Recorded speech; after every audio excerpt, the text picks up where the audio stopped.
We're very fortunate to have Jeff Winton speaking to us about rural mental health in America for a lot of reasons. This is a topic that Ken, need to learn more about. I live in Boston where you can't throw a softball without hitting a mental health practitioner. They may not take your insurance, but they do exist and they're everywhere. And when I met Jeff and learned about his story, it just turned out that today is National Rural Health Day. I want to emphasize we are not that good. We do our webinars on Thursday afternoons, and this happened to be, the time slot. But this is a critical issue. Mental health care in rural America is under a lot of pressure. People's mental health, farmers across America are under a lot of pressure for a lot of reasons. Let's go to the next slide. So, if you want to chat with somebody, this is not a suicide prevention lifeline, but if you want to chat with somebody, something stimulates you, you want to be heard, call the NAMI helpline, 1-800-950-NAMI. That's 10 a.m. to 10 p.m., Monday through Friday. We have a lot of calls coming in, a lot of texts, a lot of chat, and it's staffed by 300 plus volunteers, amazing people. Next slide. Speaking of volunteering, if any of you decide you want to give back and you've benefited from anything that NAMI or another organization has helped, we have a way to help you help others. And that's NAMI.org/volunteer. We'd love to have you. We will train you, support you, and love you up in service to other people. Next slide, please. I'm going to get questions in the Q&A that are not related to today's talk. So I want to anticipate with you that we have 70 or so amazing resources on NAMI.org/asktheexpert. Everything from how to get somebody to accept help to the latest in bipolar disorder, understanding self-harm, fireside chat with Marlene Freeman. That is on kind of the risks to moms, postpartum mental health. So if you have a topic that isn't covered today, I bet we've attended to it. And I bet we've had an amazing resource. Talk about it and take your questions. So I won't be asking Jeff, our expert today, questions that aren't related to rural mental health. Don't take any offense. This happens every time. Next slide. All right. So Jeff Winton, a remarkable person. So he's a Cornell grad. He went to the Ag and Life Science School at Cornell. First person ever on Ask the Expert who's an ag school graduate. And Jeff was both a communications whiz. He did a lot of work at a major Fortune 100 company, but also he created this remarkable organization that I want to tip my cap to, Rural Minds. Jeff's going to tell you about the origin story of that. But when I happened to meet him, and I was very fortunate to be seated next to him, he told me that his family has been working in farming for generations. So Jeff is both a dairy farmer, a founder of this cool organization devoted to working the problem in rural mental health, and is a communications expert. So he's kind of from central casting on, tackling the issue of rural mental health. So I just want to thank you, Jeff, for your generosity of time, for your creativity in creating this entire organization. Jeff's going to give his contact information at the end if you want to reach out to him. And I encourage you to ask questions, which we're going to try to get to during our conversation. Jeff is going to do a nice presentation, and then we're going to take your questions. So I think that's everything, Hagen. And Jeff, thank you again, and take it away. Thank you very much, Ken, and thank you, Hagen, for helping to advance the slides during the presentation. It's an honor for us to be the guest on this series today. It's especially appropriate since, as you heard, it's National Rural Health Day, which is a national proclamation of support for the healthcare providers that work in rural America, and for those people, such as me and my family, who live in rural America, who depend on the providers that many times aren't as plentiful as what Ken said they were in Boston. As a matter of fact, when he said you can't throw a softball without hitting a psychiatrist, I would say where I'm talking to you from, which is my dairy farm over on Lake Erie in Western New York, you can't throw a softball without hitting a cow. So it's almost milking time here at the farm. Fortunately, I am not milking. The farm team will be arriving soon, and it's a very busy time on a family dairy farm. But we're just delighted to be here and to be able to share some of the work that we are doing. We are a new organization. We were just launched 4 years ago, and we have a video that is hot off the press, as I just told Ken and some of the other folks from NAMI. This will be the first audience it's actually been shown to. Thanks to the generosity of Pfizer, we did this video. We'll play it for you momentarily. It was primarily filmed on my family dairy farm where I'm talking to you from today, as well as another nearby farm where we have helped a family that was struggling. So without further ado, Hagen, could you please play the video and then we'll jump into some of the other content.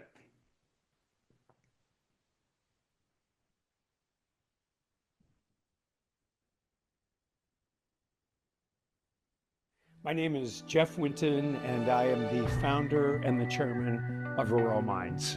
I was raised on a family dairy farm in Chautauqua County, New York.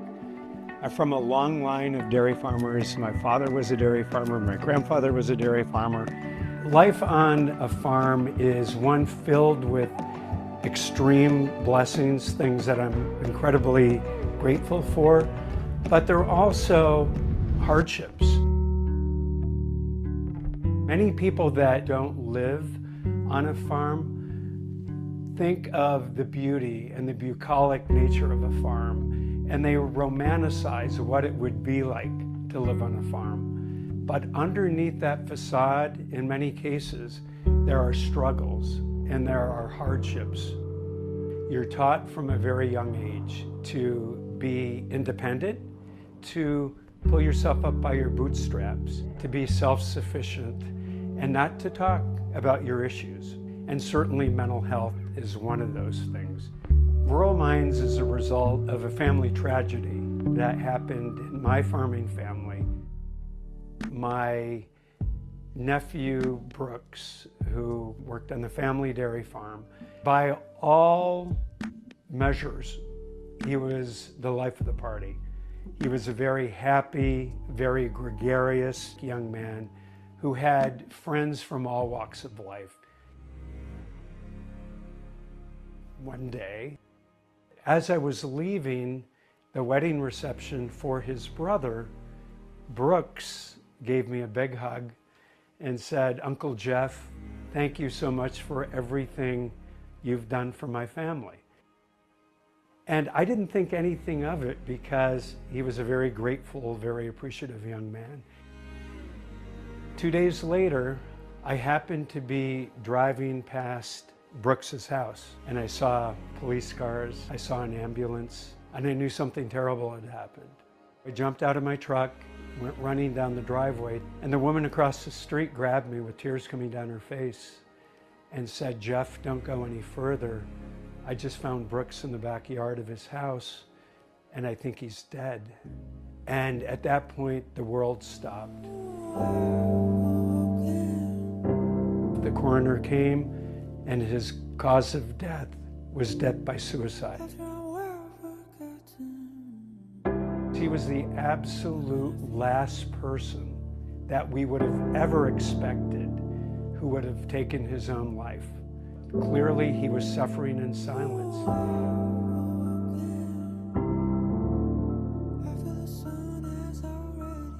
Because of the shame that comes with mental illness and suicide in particular, there was some question as to whether or not my family should even talk about why my 28-year-old nephew died And it was my mother who was a true matriarch of our family.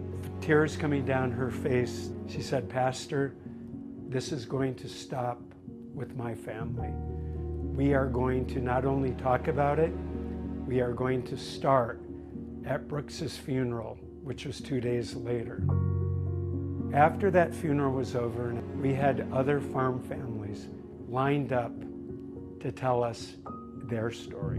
Because of my mother's bravery and her honesty, other farm families felt, well, if the Wintons can talk about this, then we can talk about it. And all of a sudden, the floodgates opened. And this movement started. Rural Minds is the only national nonprofit organization that is focused on mental health equity for the 46 million people that live in rural America. We have designed programs that are specific to people in rural America, and also taken other resources that have been designed by other organizations and gotten them in the hands of the people that we represent. If I could tell Jeff what it means to me, I would say it's a lifeline. It's a lifeline. It's powerful. It's life-affirming for me to know that there are people who care about this person that I love so much. And he's changing how mental illness is looked at in our communities, and he's changed it specifically for my family. I'm so thankful to him for being a voice for all of us when we didn't always have one. It's estimated that young people that live in rural America are 74% more likely to die by suicide than young people that grow up in urban and suburban areas. Another estimate I've seen is that farmers are 3.5 times more likely to die by suicide than any other occupation. That's tragic and that's heartbreaking. But there is help and there is hope, and that's the role that Rural Minds is here to play. What would you tell Brooks now? Well, first I would tell him that I love him and that I miss him and that life hasn't been the same without him. In a way, as much as I miss him every day, I feel his presence because I'm doing what I know he would want us to do. I'm proud that people that we represent have a place that represents who they are, that reflects who they are, that understands who they are, and someone who is going to help them.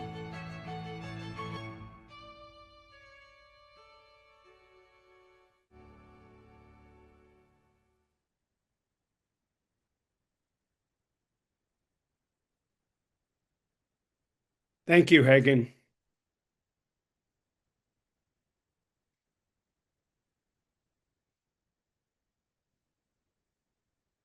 We'll go back to our slides now. While Hagen's pulling the slides up, folks, basically in a nutshell, you've seen my presentation now in video format. I hope you don't leave, but if you have to leave, I think you get the foundation of who we are and why we exist. As the video said, we are the only national nonprofit organization that is focused solely on 46 million people who live in small towns across this country. Folks, that's 14% of our population.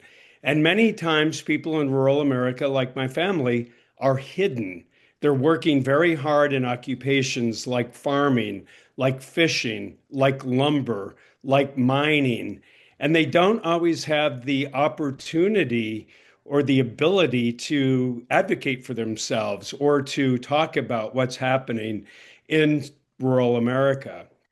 When my nephew died, who, by the way, he died in 2012, I started calling a number of other nonprofit organizations that I had had the good fortune of working with when I worked in the healthcare industry previously. And it was with the encouragement of organizations, including NAMI, by the way, that we decided that there was a need for an organization that was focused solely on this segment of our population because there are a lot of unique challenges in reaching people in rural America that we will be going into. And the reason that we didn't launch our organization shortly after my nephew died in 2012 was because when he died, he left behind 3-year-old twins, a boy and a girl. And the family collectively decided that we wanted the children to have as much of a normal childhood as they could without their father, of course. And so it was only when they became teenagers that we decided to launch Rural Minds. Here's a picture of the kids. They were 3 years old there. This was taken literally a week before my nephew died. He had taken the kids to Niagara Falls to see the falls. And at that point, we realized now looking back, he was planning this and wanted his kids to see Niagara Falls for the first time with their dad. The kids are now 16, doing great. They're getting involved in our cause. We had a fundraiser on Sunday that my great nephew Brendan came to. He had just bought a new car and couldn't wait to show great Uncle Jeff his new set of wheels out in the parking lot. So I'm very proud of these kids and I'm very excited about what they're going to be able to do for our organization now in memory of their dad. Next slide. And we've already seen that. So next slide. So the mission of Rural Minds is to serve as the informed voice of mental health in rural America and to help provide mental health information and resources. And a lot of what we do is storytelling. That's why my family's story is so incredibly important. And those of you who work in this field, which I would dare to guess is most of you, is that you understand the power of storytelling.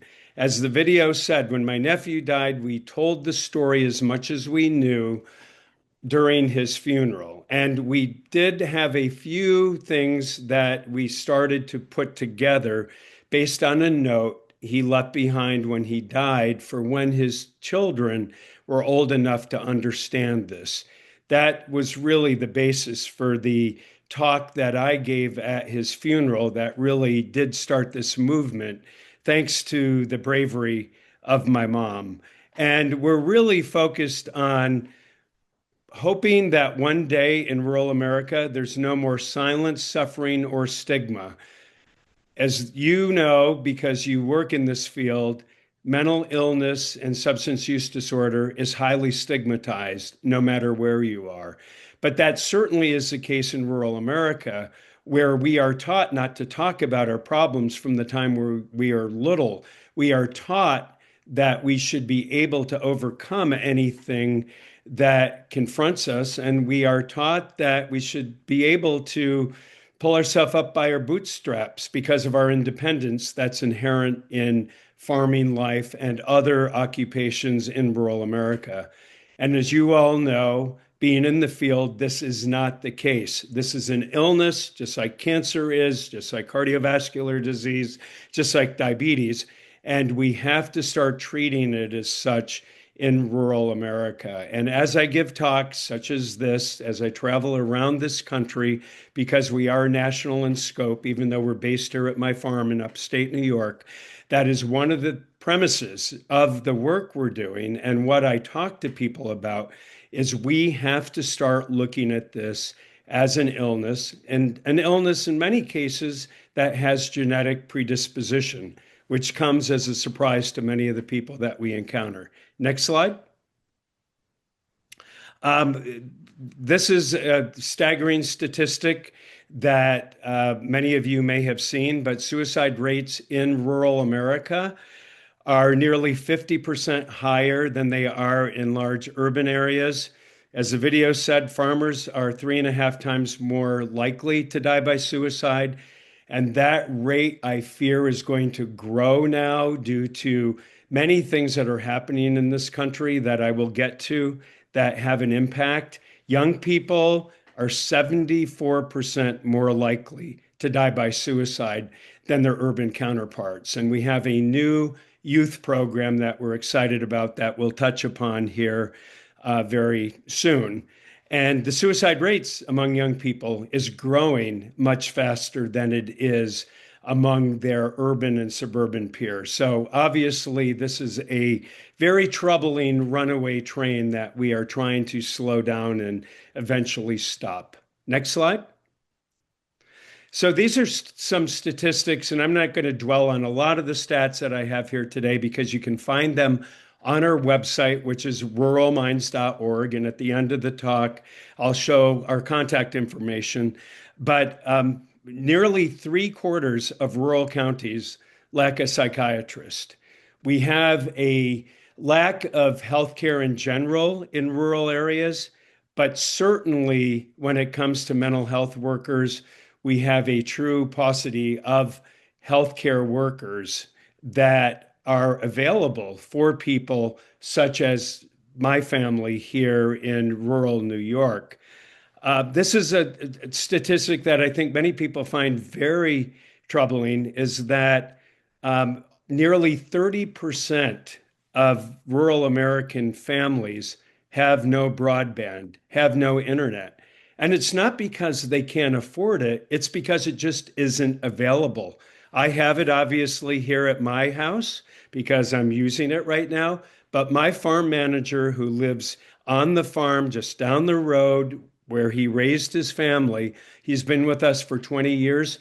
He does not have broadband at his house because when it was installed on this very rural country road, they decided for some reason that my house was the last one they were putting it in because there was no return on investment to take the broadband any further than where my house is. So while telehealth has helped many of us, especially since COVID, telehealth is still not a panacea for people in rural America.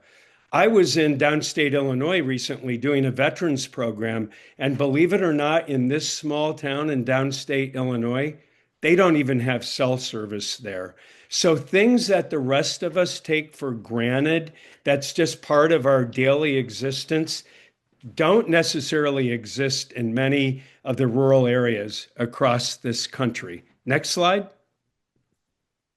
So these are some of the barriers that we run into in rural America. And again, growing up here, I instinctually knew this, but I moved back to the family farm 4 years ago when we started Rural Minds because I determined that if I was going to be effective in the work I was doing to advocate for people in rural America, I had to become one of them again. I've owned this farm for many years, but due to my former career, I was living in more suburban and urban areas. And let me tell you, friends, once I moved back to the farm almost 4 years ago, it was an absolute shock to me what I encountered. For example, I waited 6 months to get into a primary care physician because we have such a shortage of primary care physicians in this part of upstate New York. We've talked about some of these, so I'm not going to go into those, but in small towns, everybody knows everything about you and about your family. And it's a blessing and a curse. The blessing part is such as when my nephew died, the news traveled fast that one of the Winton boys had died, and people came from around the area with more tuna casseroles than we could eat, and with just some outpouring of help and support and compassion. That's the blessing part. But the downside is when you're in a small town, it's hard to keep secrets. It's hard to keep things confidential. And because of the stigma that exists in rural America, many people are very nervous, even if healthcare does exist, to have their pickup truck parked outside the local mental health clinic because all of a sudden the news is going to travel like wildfire that someone is having a mental health issue in that family. We have an extreme lack of providers, as I've already mentioned. So You may have to wait several months. And because of the nature of the occupations people in rural America have, they don't have the luxury like I do and many of you do to pick up and travel 2 or 3 hours to the nearest healthcare provider. They have a 9 to 5 job that's hourly in many cases. And if they don't work, they don't get paid. And so it's difficult for them to go away. In rural America, we have no mass transportation. We have no buses, we have no trains, we have no cabs. Heck, we don't even have Ubers or Lyfts here. And so, if you don't have reliable transportation and have to travel a long distance, that's a major complication. Next slide. We've already talked about the internet. Healthcare coverage is something that is literally keeping me up each and every night because with what is happening in this country, with the cuts to Medicare and with the issue with the Affordable Care Act and all the other things that I don't have to tell you about, we are going to see some extreme and very negative implications for people in rural America. Many people in rural America rely on the Affordable Care Act. And so the last statistic I saw is that nearly 5 million people, in addition to the people who already are uninsured, will be uninsured once many of these things go into effect. Rural hospitals closing. Here in the county I'm talking to you about, there's a possibility that every single hospital in the county where I'm speaking to you from, again, we're in New York. We're not even in Mississippi or Montana or some of the really urban states. We are going to have to travel much longer distances. We have a weakening agricultural economy.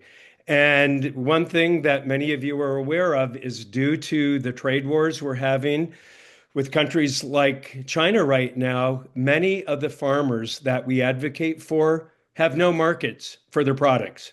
The soybean farmers are in particular in dire straits right now because China had been our biggest customer of soybeans. And due to the trade wars and due to the money we have now given Argentina, another large soybean producer, guess what? The Chinese are now buying their soybeans from Argentina, not from America.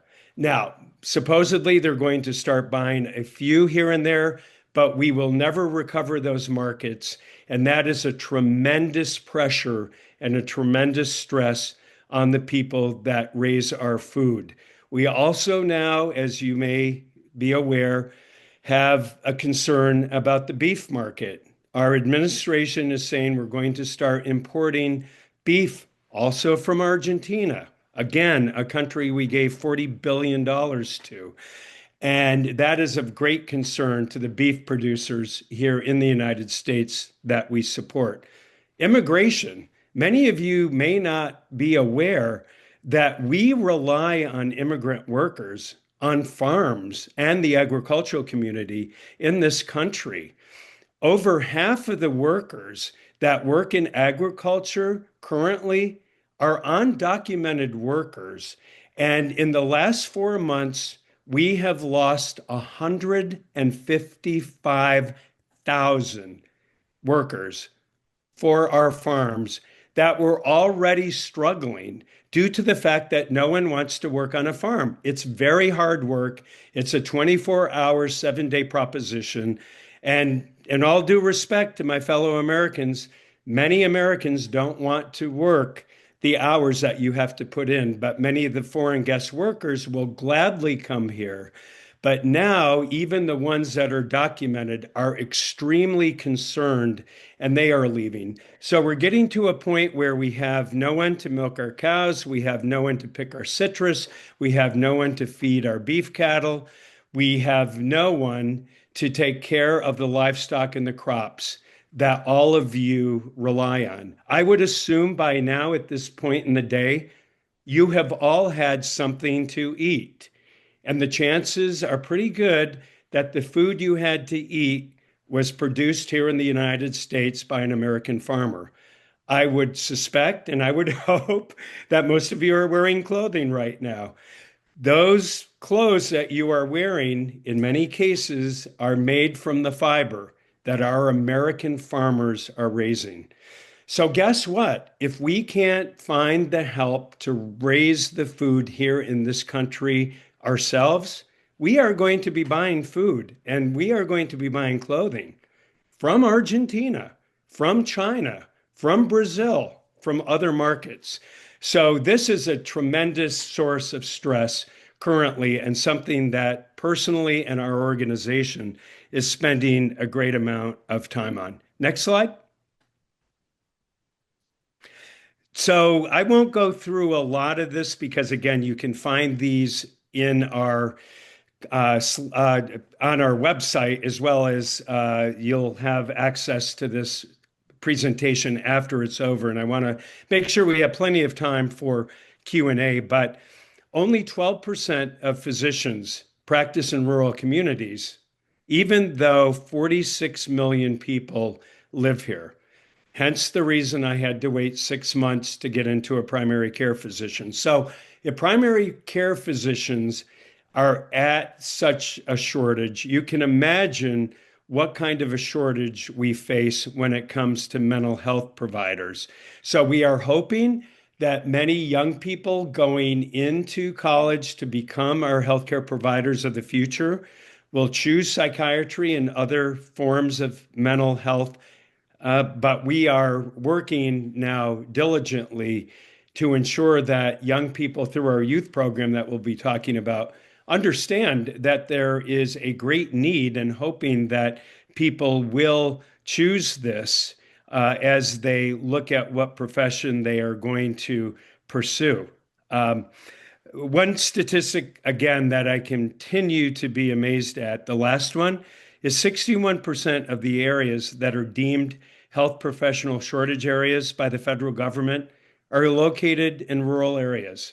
I think most people think that we have urban healthcare deserts, and in many cases we do. But as you can see, over half of those that have been deemed as these shortage areas are in small towns and rural areas across the United States of America. Next slide. So regardless where you live, the city, the suburbs, or the country, we depend on the mental and physical wellness of the people living in small towns to help us to raise our food and to raise our fiber, as I said before. So this is not only a matter of compassion, it's a matter of practicality, it's a matter of financial stability to be able to rely on a food and fiber source here in our own country. Next slide. This slide is kind of an eyesore, so I won't go into it. But basically, what this slide is trying to show is that Rural Minds was founded on collaboration, like we're doing now, working with NAMI, working with MHA, working with a lot of the other wonderful organizations that exist. We work with the other mental health organizations who have been very supportive of our work. We work with other agricultural organizations. We work with other organizations that represent people in rural America. We are very community-based because that's the basis of rural America. It's all about grassroots activation. So in our work, when we go into a local community, we try to determine where people are already going for their trusted information, where they've been going in many cases, like my family, for many generations. So we are not necessarily starting new support groups and new places for people to go, but what we're doing instead is identifying where they're going, where they trust people, in many cases their friends and their neighbors, and then we're getting our content on the agendas for their groups. I just did a program on Monday night for a community dinner that was held at a church that had a number of people from that particular church there. And that is where people in this community where I live go each month, in addition to, of course, worshiping there if they are a member of that church. But that's where they go once a month for programming, and they trust the content, and they, by association, also trust the people, such as myself, who are presenting that information because that organization has invited them in. So that is critically important in rural America. You have to earn our trust. You can't expect us to go into cities or to places that are foreign to us to attend support groups. It just won't happen. People in rural America want to be met where they're at, and that's in their own community. Next slide. Let's go past that as well, Hagen, in the spirit of time. So this is a program that we launched a little over a year ago, the Rural Mental Health Resilience Program. And our partner for this program was the National Grange, which some of you may be aware of, and certainly we may have some Grange partners on this call today. But the Grange is 159 years old. It's the oldest agricultural nonprofit in the country, and it's located in 1,500 rural areas across this country. And when we decided that the time was right to launch Rural Minds, the Grange was one of our first partners that we reached out to, who fortunately have embraced us and have helped us get our messaging into those 1,500 communities where they have existed for many, many years. They've been a tremendous partner, and I hope if you're not familiar with the National Grange that you will look into them. They're based in Washington currently, and but they have locations again in most of the states across this country. Next slide. This program is basically a program that we put in place so that people in local rural communities could put on town halls, could put on community coffee chats, could have discussions about various topics relating to mental health. And so we have put together materials, and you can find them all again on our website, ruralminds.org. They're all downloadable. They're materials that people can use, from fact sheets to PowerPoint presentations to press releases. It's basically a meeting in a box that has been very helpful for many of these rural communities that don't have the time or necessarily the financial resources to be putting on meetings from scratch. So we've made it easy for them to do what I'm doing tonight, but to do that at their local community, whether it's at a church, at a PTA meeting, at a volunteer fire department meeting, or what have you. So I would ask you to take a look at these materials and please use them. We're continuing to add to this program. Next slide. This is the Rural Youth Program, which we are in a pilot situation right now. We have launched this as a pilot in the state of New York and Pennsylvania, and we're partnering with the FFA. It used to be called the Future Farmers of America, but they've shortened the name to FFA. 4-H, Cornell, my alma mater, is very involved, as well as the youth of the National Grange. We're also getting local school districts in rural America involved in this program because they are equally concerned as we are at some of the statistics that I've shared with you. So we will have more to talk about with this program moving forward. Once we learn from the rollout in New York and Pennsylvania, we will then make modifications that have been pointed out to us, and then we'll be rolling this out across the country. But it's basically a peer-to-peer program because many of you know young people are more likely to talk to other young people than they are their parents or their clergy or their teachers. So this is a program where we are helping to train young people to be the eyes and the ears of the community and be there to support each other. Next slide. This is a veterinarian program that we launched with the Veterinarian College at Cornell. Many of you may not know this, but veterinarians also have a very high rate of suicide. And so we have put together a program. It's an online program you can find on our website, but we're doing a lot now to support the veterinarians across the country because, again, they are the lifeblood in many cases of rural America, and they are the eyes and ears, especially on farms, Like where I live, our veterinarian is here very often to help us care for our cattle. And so we are doing what we can to train veterinarians to not only take care of themselves, which is critical, but then to help be there for people on farms, such as my farm, where they might come across a client who is suffering and struggling. So we are going to continue to be adding to this program as well. Next slide.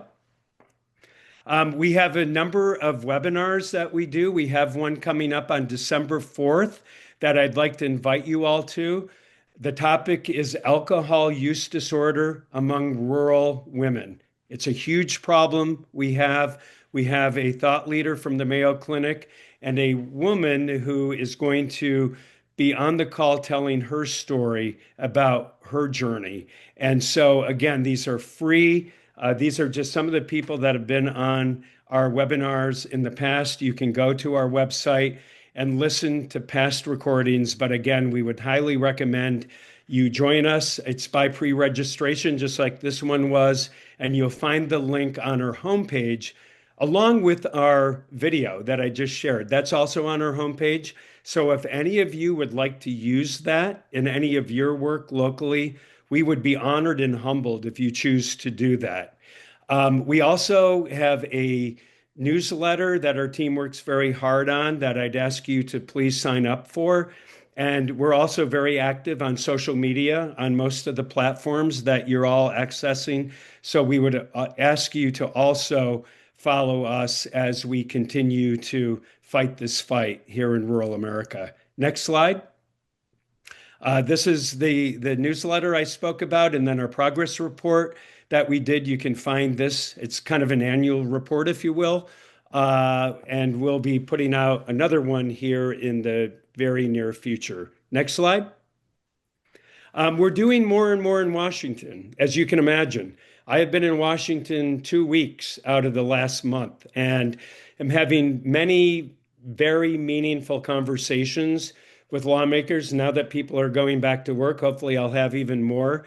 But as I mentioned, we've got a major issue in this country due to decisions being made in Washington. And so partnering with some of our other partners who have lobbyists. Again, we're a young, growing organization, but we don't necessarily have lobbyists of our own, but we work with groups that do.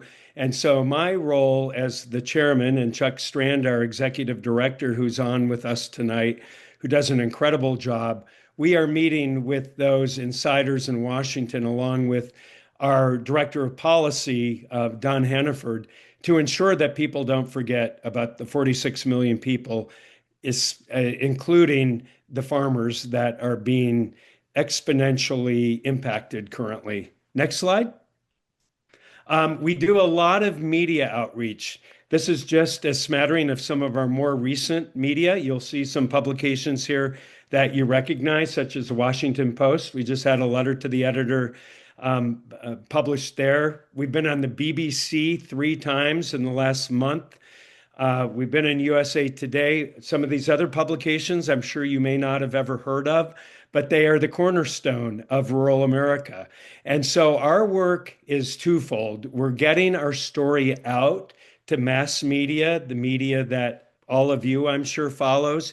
But there's a whole ecosystem of media that reaches people in rural America. I tell people that despite what people think, people in rural America aren't necessarily watching Fox News or MSNBC, but they probably are watching RFD TV, which is a rural television network. So it's important, if you want to reach people in rural America, again, to go where they are and use the media that they frequently access and the media that they trust. Next slide. These are just some of the many companies and organizations we work with. You see the NAMI logo up there. NAMI's been incredibly supportive since we launched our organization. We work with a lot of other nonprofit organizations, and we work with a number of for-profit organizations who have been very kind and very generous in supporting our programming that I've talked to you about. Next slide. The Grange, I've already talked to you about. There's a video that I would ask you to take a look at that, again, really helps to shine a light on this issue in rural America. And it was partially filmed in North Carolina, in very rural North Carolina.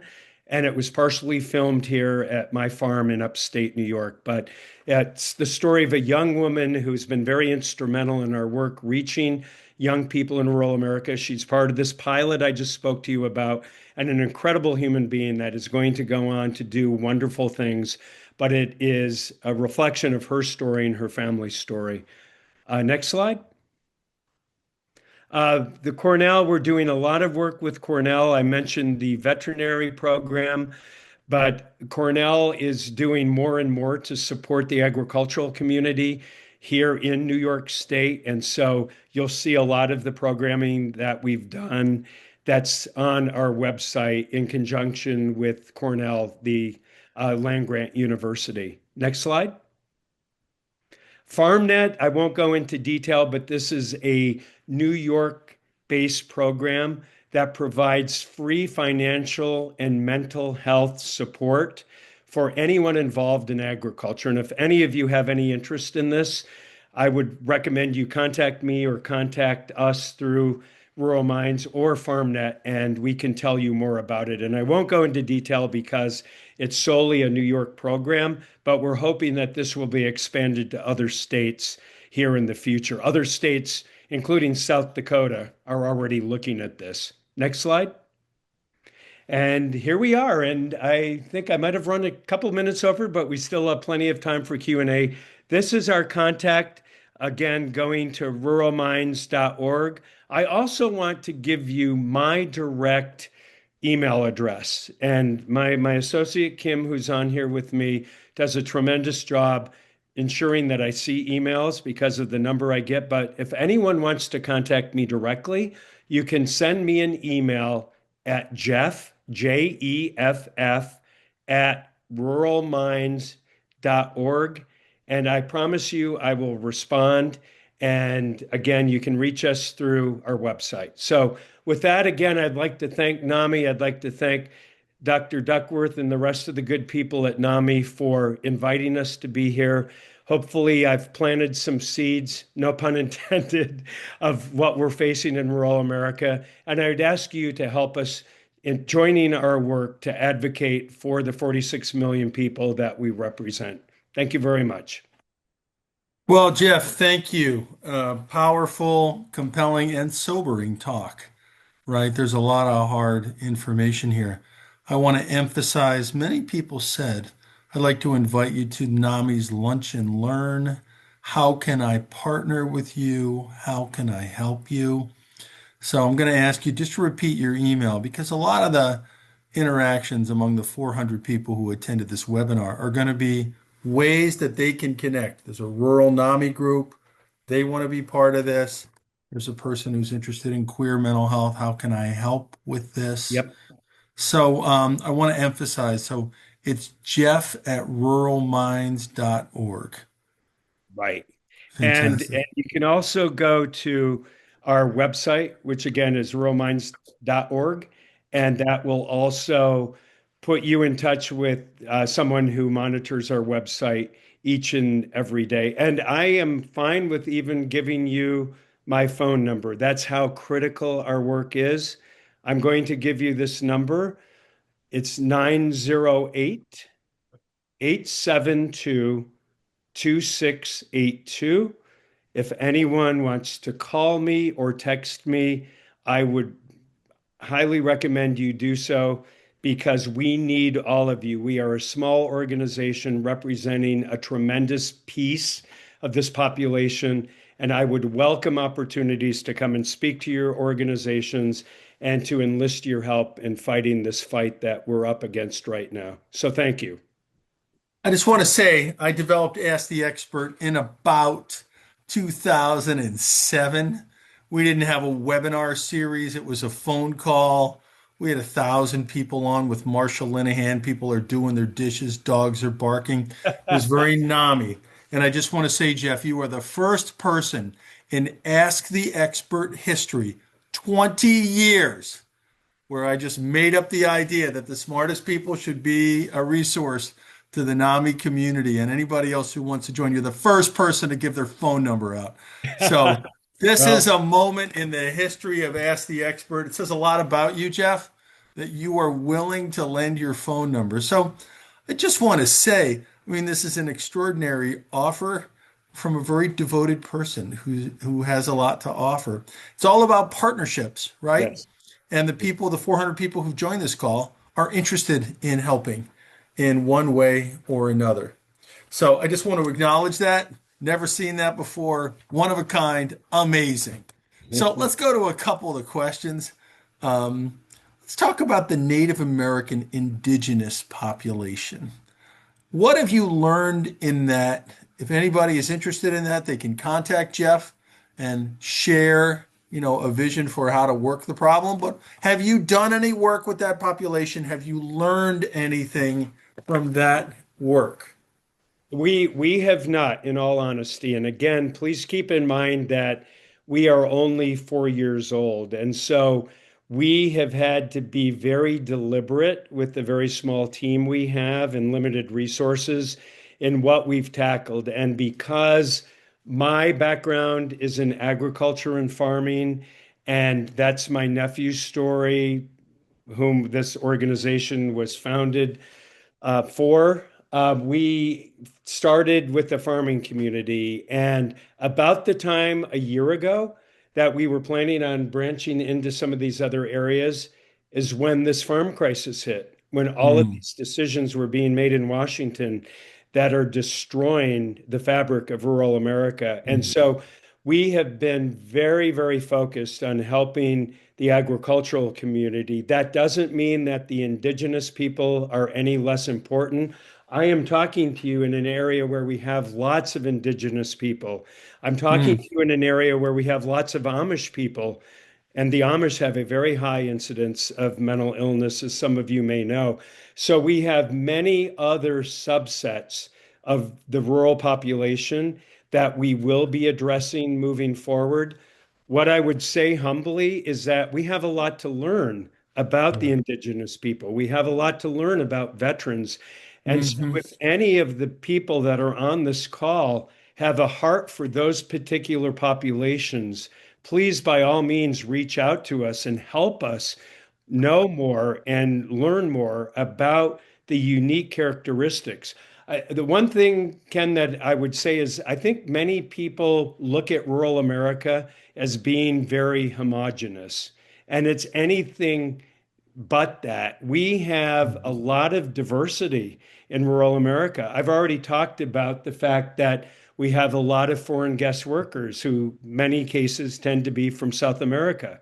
We have a lot of people, especially up in the upper Midwest, up in Minnesota, from Southeast Asia, immigrants from Southeast Asia that live up there. We have the indigenous people. We have a lot of other people representing the Black and Brown communities that are here in rural America. The LGBTQ community is alive and well in rural America. They're not just in big cities. We represent them as well. So it's a very diverse group of people that we will be reaching, but we just need to catch our breath if we can and learn from others, and will be focused on those populations. So, excellent question. Thank you.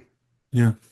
Uh, Here's a question that came in. We got 300 questions or so in advance of this talk, and I'm just picking out a few that I found, compelling for this moment. How can I improve mental health from the pulpit?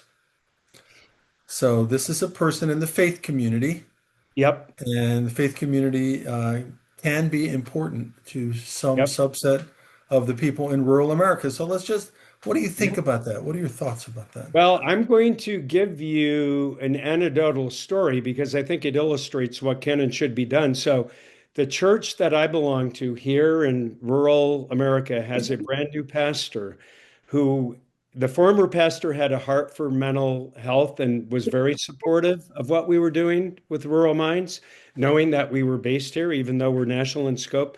But the new pastor has really taken this upon herself to ensure that this is something that is incorporated into practically Mm. every Sunday service.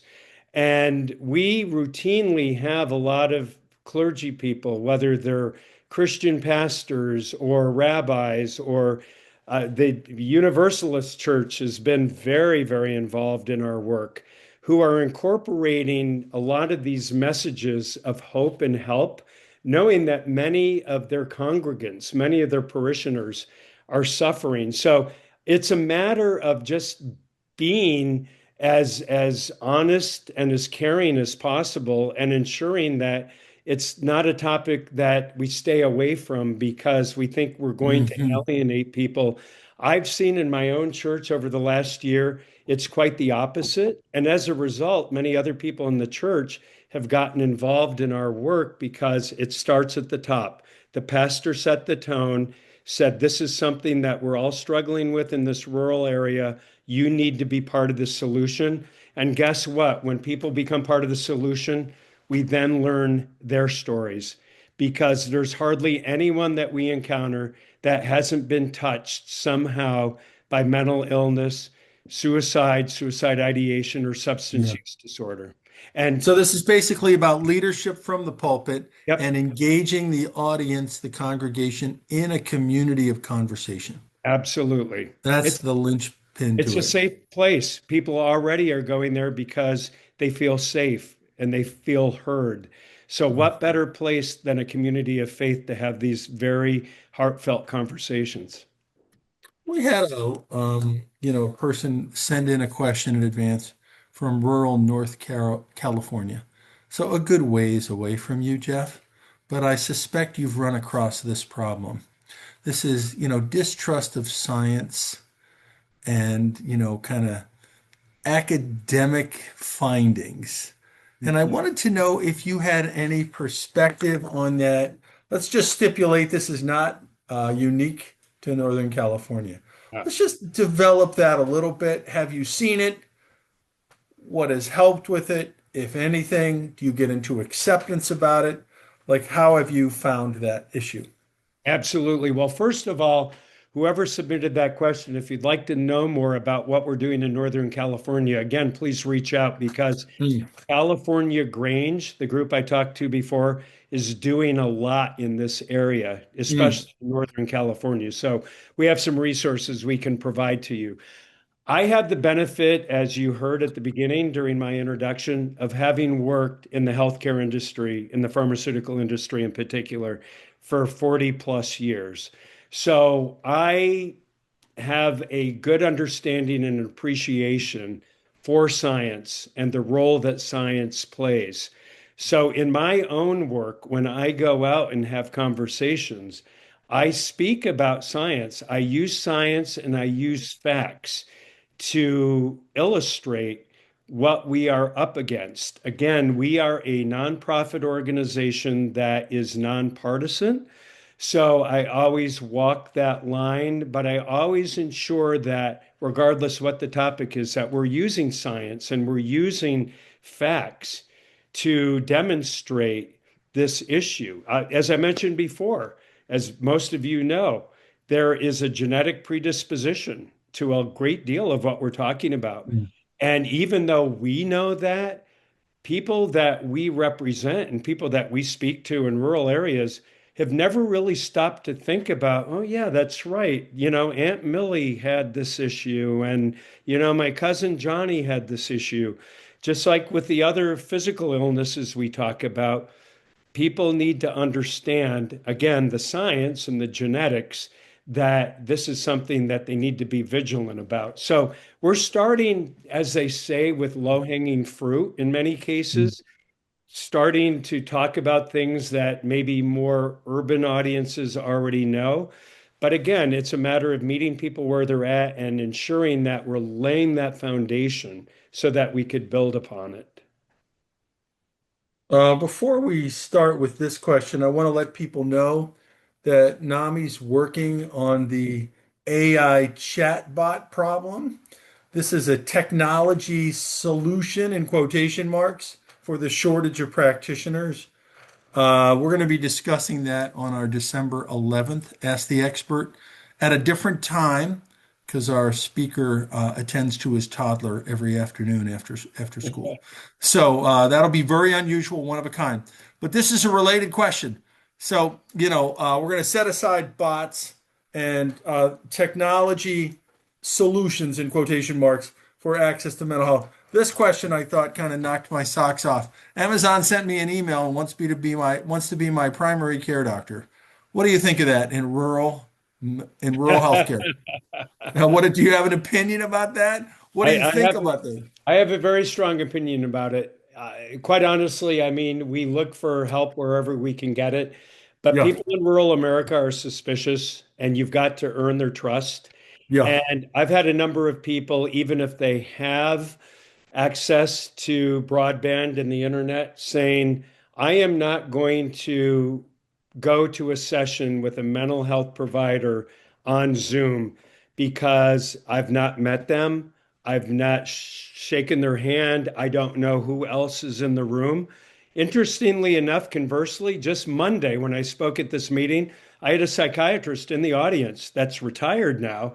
And he said that he's not even using that now on a part time basis because he has found that he doesn't get the full essence of a person when he is trying to consult someone who may have a mental health issue because he yeah. said you can't assess their hygiene, you can't assess how they're dressed and how they may look because we can hide a lot of things on screens like we're on. So Mhm. it's kind of a double-edged issue, but from a patient standpoint, I can tell you that this has been a reoccurring theme that we've run into is that if they have access, they may go to the primary care physician for a telehealth session if they've met them, but they want to meet the person first to make sure they're a real person, to make sure that they have something in common with them, and then they would consider it. So we are a long ways in rural America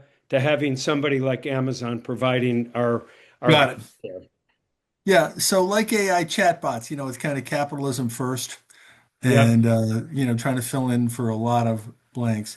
I want people to know that the NAMI policy team and advocacy team generated something like 140,000 contacts with congressmen about the Medicaid cuts, and as we all know, Medicaid lost by a vote or two. And that wasn't because NAMI wasn't doing their job, and probably many of you participated in that. With the Medicaid cuts that are slated to happen soon, let's talk about rural hospitals in America and how bad is it going to be? Well, it's already a crisis situation in many areas. Again, I grew up in this area, and when I moved back, even though I came back and forth to visit my family often, I was shocked when I moved back here at how few hospitals were left. And that was way before all of these decisions were made. Personally, I'll tell you, I travel to Cleveland, Ohio, to the Cleveland Clinic to get some specialized health care I need. That's a 2.5 to 3 hour drive. If we're not in the middle of a blizzard, and between here where I live in Cleveland, you can pretty much count on a blizzard 6 months Yeah. of the year. Um, and so we already have an issue that we have been fighting. And it's even worse if you get out to Montana, for example. I'm going out there right after Thanksgiving to work with the Montana grain growers, the people that raise the soybeans and corn and all of those things, who are really hurting right now because of the soybean issue I told you about. But in some cases out there, Ken, they have to drive 4 hours, 5 hours Mm. to get to the nearest hospital or the nearest primary care physician. So we've got a problem that has been existing for a long time, but this has just thrown gasoline on the proverbial fire. And I Yeah. am very, very frightened about what is about to happen. As I Mm. said, it's what keeps me up at night now. Mm. Well, I don't want to quit on a dark note. I want you to know I got an email from someone who said this is the one of the most compelling. Wait. compelling and motivating talks I have ever heard. And so this person's probably attended 400 Ask the Experts. So, that's pretty good. I just want you to hear that, Jeff, because what Thank you're you. taking on is profound. Thank It you. matters, and there are reasons for concern. I want you to know that the 700 NAMI affiliates, a lot of them cover rural areas. Yep. NAMI, Montana, I went out to Helena. Yep. That's not Yep. a big town. And it didn't take long to get yourself in the middle of Yep. very open space. And we're working with NAMI, them, by the way. terrific. NAMI, Oklahoma. Like Yep. we have a lot of Yep. activity. NAMI, Alaska. We Yep. have presence in a lot of Yep. rural areas. Yep. So Absolutely. there's a lot of opportunities for partnership, and it should be noted, it took us 25 years to have an Ask the Expert series. Now, NAMI's coming up on 50 years old. So what you've accomplished in 4 years and how open and willing you are to work with people is exemplary. And so I feel like the trajectory of Rural Minds is extremely positive. And I want us to stay in touch. I want to thank you. When I said earlier that we're not that good, my team is that good. We did it on Rural Health Day. But what I was referring to is I couldn't predict it would be on a Thursday because we don't move the webinar for anyone except our next speaker, John Torres. Yep. So with that, I want to say, Jeff, it was a privilege. I want to thank you. Could you please repeat your email and number because Yes. of this generosity of spirit that you Absolutely. continue to show? Again, my email is Jeff, Jeff, at ruralminds.org. And my phone number is 908 872 2682. And again, you can go to our website. There's an 800 number there. I should know, but I don't. And also a general email box that if you don't want to contact me directly, which is fine, you can contact us through our website as well. Fantastic. Absolutely fantastic, Jeff. Hagen, let's please go to the next slide. So, I want to let you know what's coming. Facts, myths, and misconceptions about AI.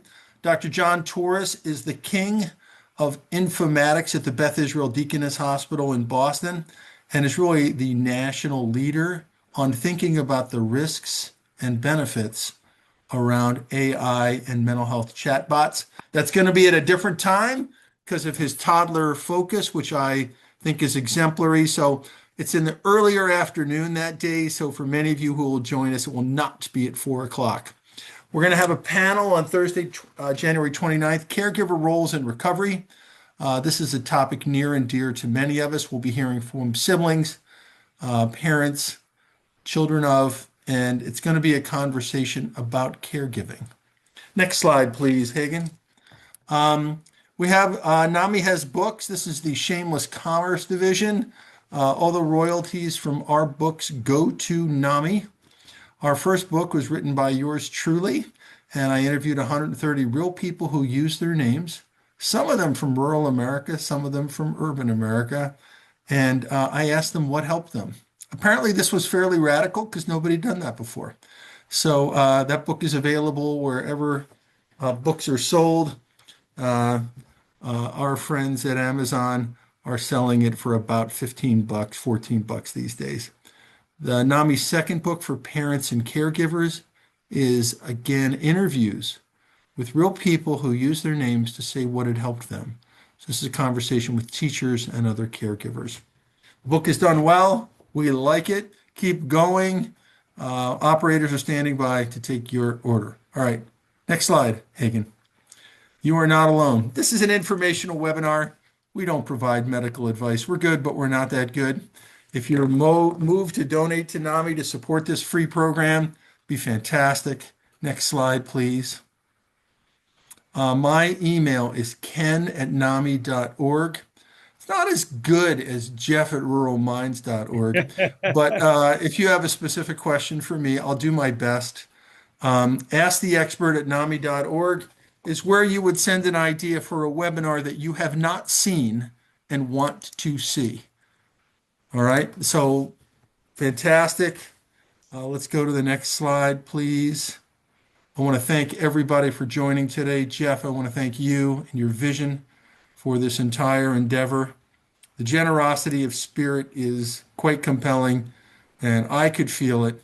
And I think this is going to be one for the ages in terms of our Ask the Expert series. So thank you. Thank you very much. We Take appreciate care, the everybody. I'll see you December 11th on AI and mental health at a slightly earlier time. Bye now.